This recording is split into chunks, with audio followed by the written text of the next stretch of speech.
Hello, I'm so excited to be back. I have new hair, I have a new setup, new motivation, and an old essay that I wrote 2 years ago. Let's get into it. I just want to dive in. At this point, like a lot of my work, I have essentially thought about it, reworked it, constantly adapted to the changing times, as you're gonna see. And this was literally supposed to be a meme type of video. When I came into this, I had no idea the implications. I had no idea it was gonna tickle my little mundane astrology obsession. And honestly, I'm really proud of this. Let's just go right into it. I have notes here. I have my essay here. I'm gonna publish it if you'd like to read it. But this is an audio/video. Little rough. I have a flight tomorrow in San Francisco where my short documentary is going to premiere at Queer Women of Color Film Festival. Check it out. I might be posting some clips on my other YouTube channel, Sofia Leal, where I post music videos and documentary clips. With that being said, let's get right into it. Is there any astrological merit to the meme about females born after 1993? To ask such a question is not only to change your perspective on astrology as it relates to the generations, but your outlook on modern society altogether. The meme, any female born after 1993 can't cook, all they know how to do is McDonald's, charge their phone, twerk, be bisexual, and lie, was originally popularized in 2019 in a viral tweet. However, the original author birthed this sentiment into our brave new world on December 30th, 2015 as a Facebook text post. It accumulated significant traction on Facebook over the next 4 years. One Twitter user later referenced and shortened it to its now popular format, gaining over 300 retweets. But it wasn't until May of 2019 that the stolen tweet blew up via Arya's Girl, with 12,500 retweets snowballing into a viral meme, just in time for Megan Thee Stallion's first ever Hot Girl Summer, as it became claimed by girls, gays, and theys all over the country. Who am I to justify this simplistic, arguably misogynist take? I have seen this phenomenon with my own eyes, especially when I look in the mirror. With my own personal exception being eating at McDonald's, which I quit. I want to make it clear, this is a love letter to females born after 1993. While there are global implications, this meme must be framed within the American context it was born from. My careful investigation will center a critical view of Western culture and astrology. I will be framing the year 1993 within generational theory, generally credited to Neil Howe and William Strauss, as the identifying and naming of the 20th century generations in the US. The year in question is known for being on the cusp of Gen Z and millennials producing adults popularly known as zillennials, the ones born and torn between a generational war.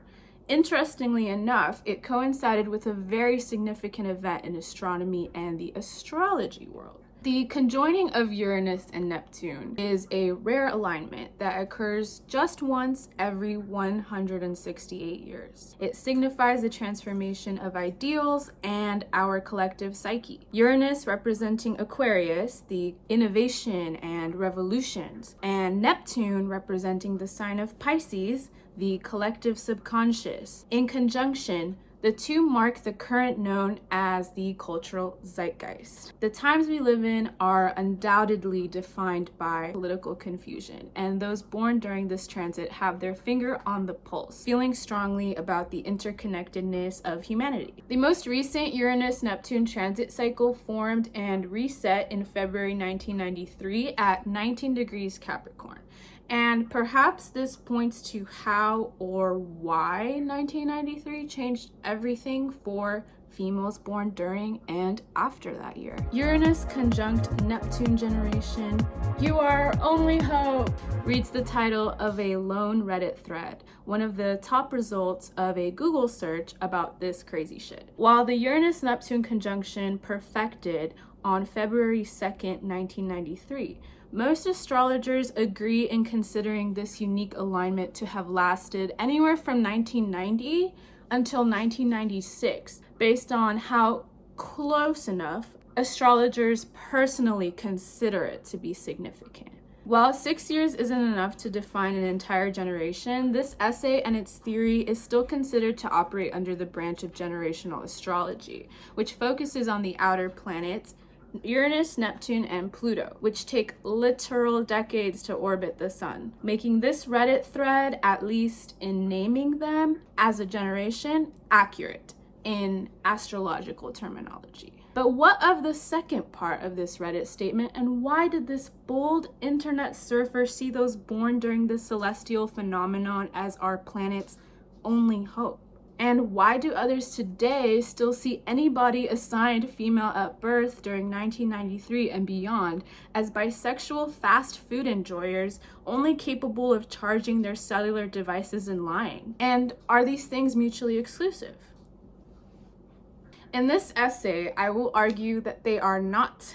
That the years surrounding 1993 in America, specifically within its role in globalization, has affected the way we consume, engage with, and ultimately must work with to shift culture. The Uranus-Neptune conjunction of 1993 was expected by most astrologers to bring noticeable, definitive, even disastrous events such as financial market drama or systemic collapses. This is because in modern astrology, the sign Capricorn is attributed to Mr. Monopoly. There are problems inherent in assigning meanings to patterns of events. We are always working with incomplete information no matter how much we study history. However, this once-in-a-lifetime planetary alignment taking place in the undeniably strong and hardworking sign made the one thing astrologers of the time could mutually agree on was that it would most certainly involve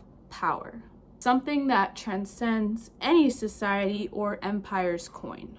A vague, albeit poetic way to acknowledge the Earth sign constellation, which represents mountains and the goats who climb them.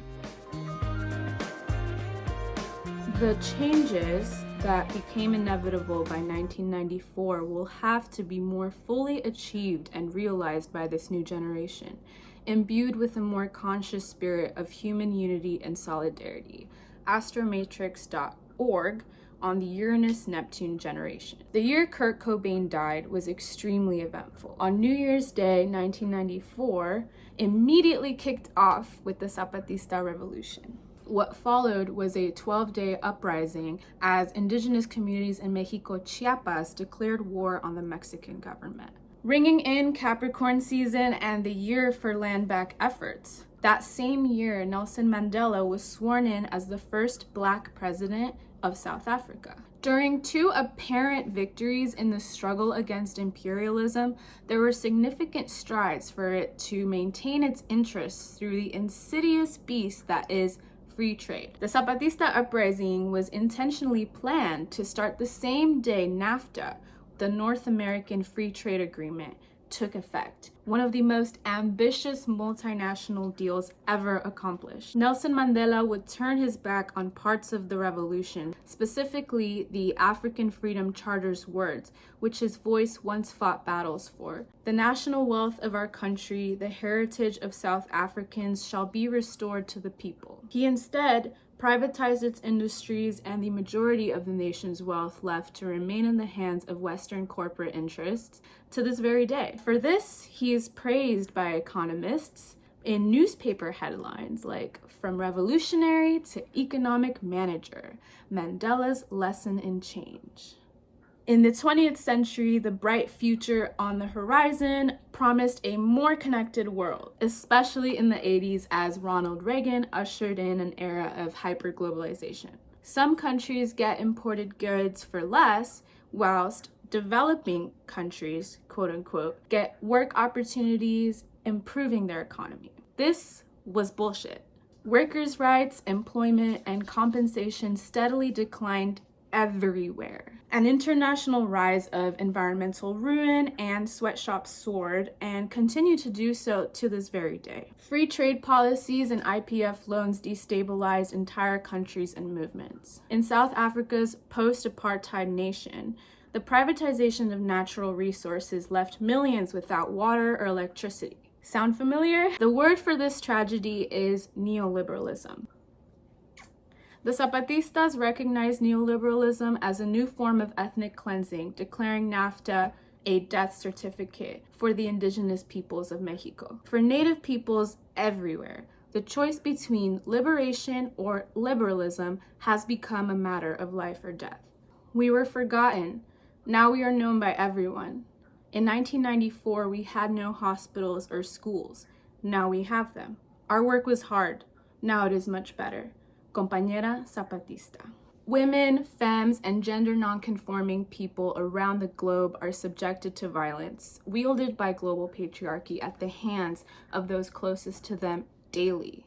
And as I've said once, and I will say it again, every act of violence affects baddies everywhere. If revolutions are inevitably violent, the framework of gender performance must be taken into account for a true revolution. Both the Adelitas of the Mexican Revolution and the Zapatista compañeras of the 1994 revolution are examples of this. The EZLN movement built on this, taking it a step further to end domestic violence in their communities by prohibiting alcohol, giving women leadership roles, and hosting international gatherings for us to share strategies against global femicide. You can watch my documentary Another World is Possible on the 2019 gathering when I drop it by subscribing to my other channel. The girl boss archetype of the 2020s is a direct result and manifestation of the Neptune-Uranus conjunction in Capricorn. Specifically for females born after 1993 is a question and example of what to be or not to be.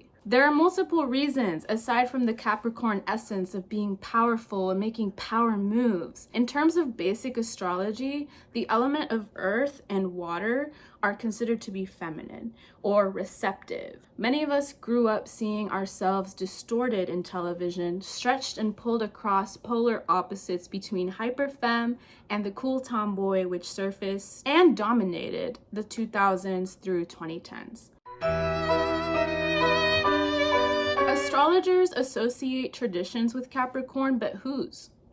First Peoples' traditions of land cultivation and defense must fall under the umbrella of meanings for the cardinal earth sign before and in contrast to colonialist traditions. The last Neptune-Uranus conjunction cycle in 1821 was also in Capricorn, when the industrial era first entered the machine age and Victorian colonialists rushed to build the biggest empire. The cultural consequence and resistance emerging from the artists of the Romanticism movement and critics of the bourgeoisie would influence the writings of Karl Marx in the decades to come. However, nothing is original. The ingredients for Marxist concepts, such as dialectical materialism, have existed in ancient traditions. Dialectics are found in ancient Greek and Chinese philosophies, for example. What made Karl Marx's dialectic and historical materialism so revolutionary was not only the push towards socialist or communist societies, but a push back to the Enlightenment era, when mind and thought were superior to the racist connotations of, quote, basely and barbaric human instinct. Indeed, the assumed superiority of logic and reason helped to justify the colonialist violence inflicted upon indigenous bodies. Indigenous people not only hold millennia of knowledge on the importance of matter, thought, and spirit, not in a fragmented sense, but embodied and holistic. This can't be conveyed outside of native languages. Chu ulel, ajral choch, ishmati tunuaris. Chu ulel, it's a Tzetzal tongue, which is one of the, quote, Mayan tribal nations, especially found in Chiapas, where the Zapatistas are from. It refers to the set of knowledge and beliefs that inhabit people and traditional objects. It is an intangible force that connects people to their worldview and transcends the definitions of spirit or soul. Chulel is not innate, but is granted over time. Ishmati, this is Nahuatl, my pueblo. Ishmati, it refers to the processes and levels of acquisition, socialization, and construction of knowing acquired in community settings. Tunuaris, I don't know if I pronounced that right. It's Huichol for the time between the night and day, when the stars shine and the roosters sing. Also a name for children born during this time, in the global indigenous tradition of naming at birth what occurs in the environment at that time, right? That's what my astrology is really, really based in. And then finally, Astrological. This is Quechua, children and daughters of the earth. This is how the Quechua people call themselves. For this Mayan people, the land, the water, and the forest represent much more than means of material production and reproduction. These are different words that express really unique and poetic ways to say we are our environment. These deep relationships with land and its ever-changing present define global indigeneity and what we live and fight for. Dialectical materialism simply means matter preceding thought, with a respect for the fact that all matter holds inherent opposites and contradictions. This is ever present when working with astrology. The passage of our starry nights and sunny days remain relative to our position on Earth. The best serious astrologers can hope to do is to look deeper at our surroundings and listen more before musing on time and space, which after 2 years of writing this, I feel I have done. That's the responsibility that we have. It's our preference for an exact time and location of a person's birth before theorizing on its consequences. It's knowing techniques that allow the birth chart to move, following the person across the world and decades of life experience. It's a lot of things. It's asking more questions about home, even and especially when it's not their birthplace. It's also, and I want to make this clear, understanding how planets in mundane astrology, the astrology of government and politics, look totally different for humans. As gloomy as our world and therefore its analysis is, birth chart or natal astrology is always going to be more optimistic. I remember freaking out when I learned that my dad has the same sun, moon, and rising as the city of Las Vegas. But humans are more redeemable than our societies, and maybe this is why they say change starts within oneself. Capricorn is rooted deep. It's local.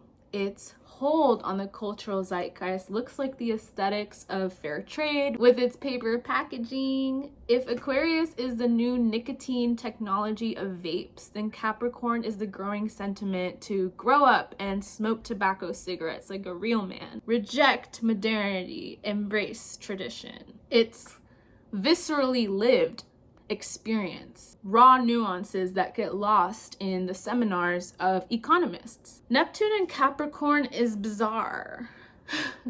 They represent total opposites, Neptune and Capricorn. The archetype of Capricorn is realism, where Neptune is surrealism. Together, these energies breed mass disillusionment. Capricorn draws lines where Neptune blurs them. What makes globalization so Neptunian is the way it was sold to Westerners and leaders of the global South as an ideal of universal good, regardless of the material realities on a local level, starting with the factories and plantations. The men selling the stream were bound to a blind pursuit of power, dismissing harmful local effects, insistent on a bigger picture of global integration until reality became impossible to ignore, even for them. This includes recent pushback from high-profile politicians in the West, leaning more towards the right. Former U.S. Secretary of the Treasury Larry Summers shocked his peers in writing, "The basic responsibility of government is to maximize the welfare of citizens,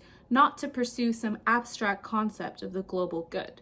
Many followed in his footsteps, renouncing their faith. Since starting this thesis in 2023, a notable follower, our President of the United States, has doubled down on his hatred of free trade and globalization, saying NAFTA is the worst trade deal maybe ever signed anywhere, but certainly ever signed in this country. He also said, "I have long contended that NAFTA was perhaps the worst trade deal ever made." His threats of tariffs in 2025 kept this essay top of mind. This is a weird topic where leftists and conservatives agree sometimes, but for different reasons. Free trade could work in an ideal world if we weren't beholden to imperialist capitalism, and people weren't suffering all over the world for said trade to happen. The decadent international but individualistic capitalism, in the hands of which we found ourselves after the war, is not a success. It is not intelligent. It is not beautiful. It is not just. It is not virtuous. And it doesn't deliver the goods. In short, we dislike it and we are beginning to despise it. John Maynard Keynes, 1933. So people born during Neptune, Uranus conjunction in Capricorn, right? We're going to think of this as one entity. So Neptune, Uranus, and Capricorn people are mistrustful of authority with an astrological fate towards building something new. This is why people see them as a new fountain of hope, or as the Reddit thread names them, our future overlords. While I disagree with the general concept of overlords, it's true that these 27 to 33-year-olds, maybe more, I don't know, I started writing this in 2023, are changing the way American society feels about work-life balance, rejecting bootstraps logic and the corporate ladder. Okay, sorry, I had to get my storage back. I can charge my phone, but I can't keep it under a certain amount of storage. Many rejecting bootstraps logic and the corporate ladder altogether. Managerial positions themselves are exposed as a scam to those gullible enough to pursue them and then later share their experiences on TikTok, further jeopardizing their jobs if they haven't already quit or been laid off, like in the case of the techies who posted so much about how easy it is to scam remote jobs that they caused mass layoffs in the recent years. In his book Filter World, Kyle Chaichka writes of his freelance travels as a writer across continents. I often typed hipster coffee shop into the search as a shorthand because Yelp's search algorithm always knew exactly what I meant by that phrase. It was a kind of cafe that someone like me, a Western 20-something at the time, internet brain millennial acutely conscious of their own taste, would want to go to. In a general sense, these people grew up when the internet was scrappier and more fun. They have a totally different understanding of the social aspect of social. A grand percentage of digital nomads are in this age range. This to me feels like the final stage in globalization that has brought us back into a colonialist age of rediscovery, erasing and flattening of cultures for algorithms, co-signed by colonized countries with digital nomad visas. The sanitized, minimalist design with its industrial-grade walls reflects the corporate ladder and academic debt to which most millennials find themselves chained to in the West. This need for both familiarity and raw grit calls them in the form of coffee as they go on a Julia Roberts type journey with a tech side hustle keeping them afloat. He elaborates, of course, there have been examples of such cultural globalization going back as far as recorded civilization, but the 21st century generic cafes were remarkable in their specificity of their matching details, as well as the sense that each had grown organically from its locations. They were proud local efforts that were often described as authentic, an adjective I was also guilty of overusing when traveling. Capitalism knows no boundaries. With a free market, there is both endless expansion and conquest to be made that turn substance, raw grit, wood, into brutalist echoes of what once was. This is why tropical brutalism as an architecture style in Brazil or Mexico City excites me as a California native and Mexican American. The sense that nature will always survive, take over, and improve the remnants of what we have built as a species feels inevitable. If Uranus and Neptune together represent cultural ideals within a little over a century, I do believe that in Capricorn they exist within that of capitalist realism, the mindset that there is no other option for society today, making it easier for people living in capitalism to imagine an end to the world than an end to capitalism. This fact is accentuated by the fact that this is the second Uranus-Neptune alignment in Capricorn. The repetition itself is as monotonous as that of the industrial age it brought. Yet in 1994, this alignment took place at a later 19 degrees Capricorn, showing that there is both progress and unresolved issues in our relation to nature. In dialectics, there is an understanding that nature holds not only constant, inevitable change, but dualities. When access to quality food, water, or housing become privileges right before our very eyes, then it's only right for the masses to become radicalized. People witnessing classic late-stage capitalism, shrinkflation, and planned obsolescence think to themselves, there must be another way. That's the basics of dialectics, push and pull. Within dualistic principle, this unconscious pull is both a natural and direct consequence of late-stage capitalism, and for it to even be recognized as such by many credible sources implies that there indeed exists an end to this. Free trade is not the only way for global unity, nor is capitalism the only way for human civilizations to live. In this sense, fighting for our climate's future is both practical and inconvenient. Practicality today has been sacrificed in the name of convenience. The lack of regulation of global expansion, Neptune, points towards a lack of integrity in industry overall, which I believe is the biggest marker of difference between convenience and practicality. Integrity is consideration for the bigger picture, all the other parts that keep something whole. To focus on convenience is to think small. The thing about generational planets is they're all about the bigger picture, and the constellation of Capricorn is a mountain goat. So that's where it stands. I believe the Neptune-Uranus cycle in Capricorn certainly reflects not just the massive disillusionment with work and bosses, but the subversive nature of fighting for our Earth to be livable for future generations. I believe that most people would be down, but because the problem is so big and structural, it really takes collectivist and creative ways to sustain any chance for our future. In this sense, fighting for our climate's future, again, is both practical and inconvenient, a contradiction.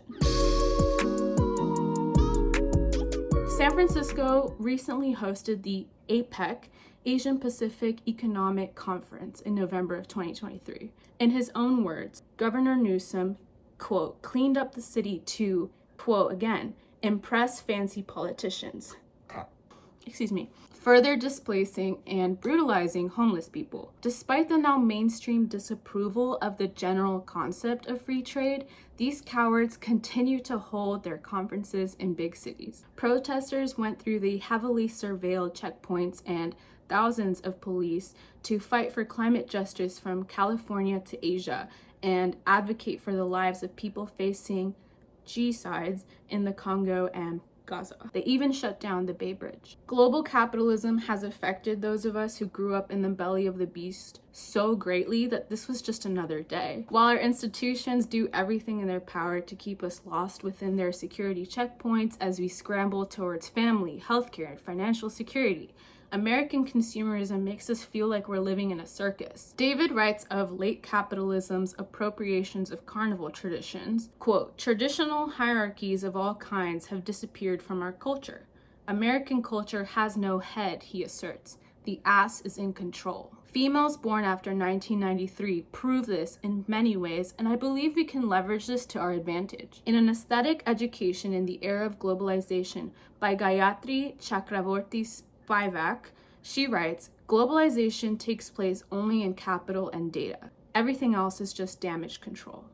Spivak argues that it has changed our relationship to information and thus culture. We no longer know how to engage with culture in depth, but rather sort out, categorize data, serving the globalist electronic capitalist model. I think about the signals of being cultured and how little they have to do with the semblance of connection or authentic relationships to people of the global majority. Rather, a passive consumption of Ethiopian jazz or Mexican narcocorridos.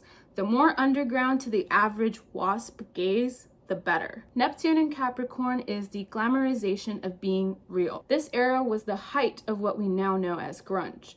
The female rock group Splendora, popular for MTV's Daria theme song, You're Standing on My Neck, said they didn't even identify as grunge. I've spoken to many a Gen Xer who smile at my naive innocence in saying I have always identified with grunge out of all the alternative waves of rock. My film mentor, Iris Almaraz, told me it was simply underground rock the youth were pushing a raw sound that many labels and industry heads wanted to coin. In her words, the day they started calling us grunge was the day we knew it was dead. Choosing to opt out is still a choice.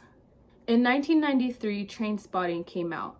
Choose life, choose a job, choose a career, choose a family. This powerful scene shows the real reason why people feel the need to escape reality in the first place. Sobriety, however loosely or personally defined for one, can mean pretending to fit into society really matters. Addicts are so human for wanting out of that. Choosing to opt out is still a choice. Under the insidious coercion of the current paradigm and the criminalization of queerness and homelessness, most of us have so little choices, it may often feel like one can't afford willpower to continue to see another day.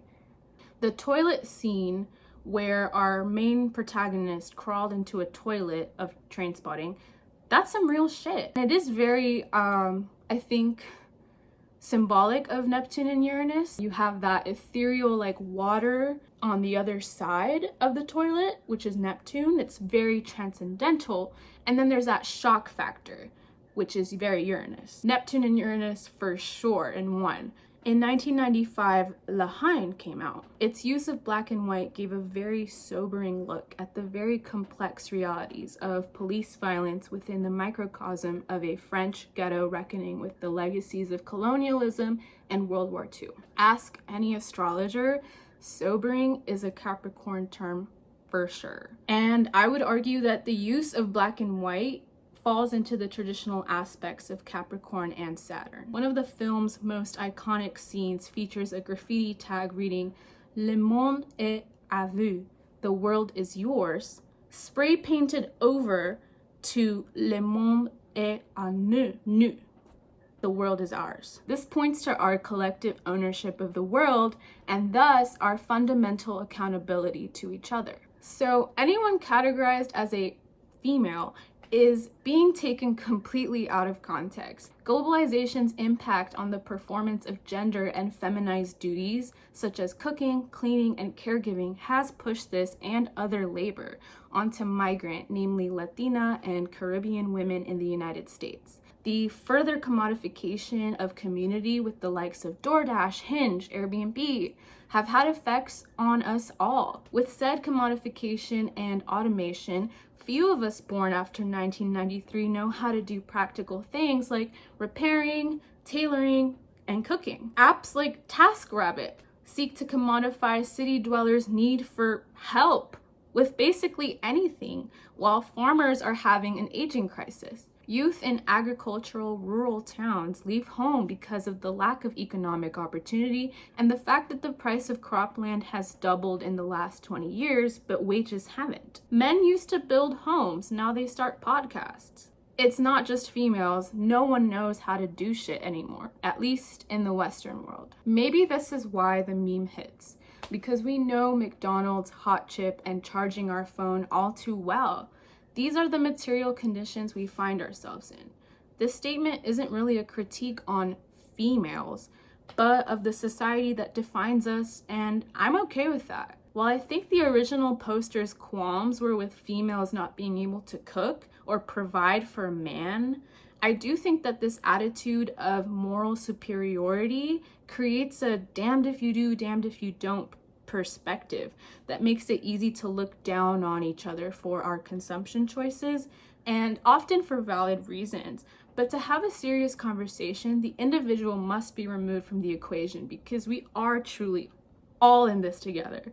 All of us this time, not just the Western world. We know that big multinational corporations, their profits, not to mention our tax dollars, are funding G-Side locally or abroad. We know that money talks. They know that gentrification and neoliberalism are the new waves of colonialism, which seek to destroy everything in its quest to chase the dragon of infinite growth within a finite ecosystem. In solidarity with Palestine, the Congo, and the planet, we are boycotting Starbucks, McDonald's, and big tech until we see it fall. The obscene exploitation of natural resources by means of global capitalism will come to an end within our lifetime, or hopefully our daughters. Instead of preaching a new age shift from, quote, materialism, these settlers need to get deeply familiar with material consequences of settler colonialism and the slave trade, the transatlantic slave trade. The American Constitution was formed when Pluto was in Capricorn, and it is currently, well, it was when I wrote this, undergoing its Pluto return.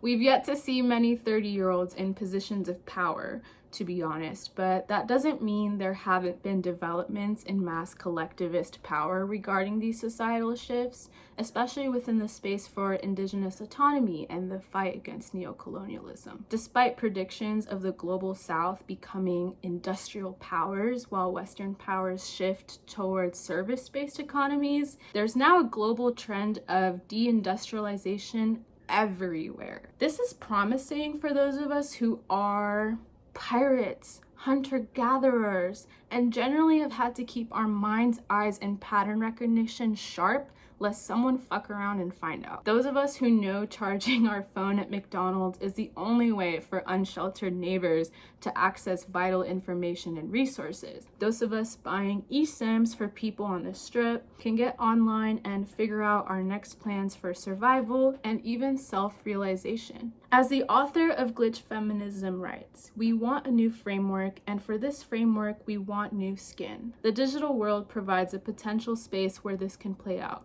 Through the digital, we make new worlds and dare to modify our own. Through the digital, the body in Glitch finds its genesis. Contrary to what Reddit believes, I refuse to put the responsibility of saving the entire world to females born after 1993. But you all have saved me, and I am a world. I am eternally grateful to my side-eye clique and countless other visionary women of color, online and otherwise, who have saved my life by doing the hard work of choosing themselves again and again. I hope to pay it back all someday, but in the meantime, keep world building.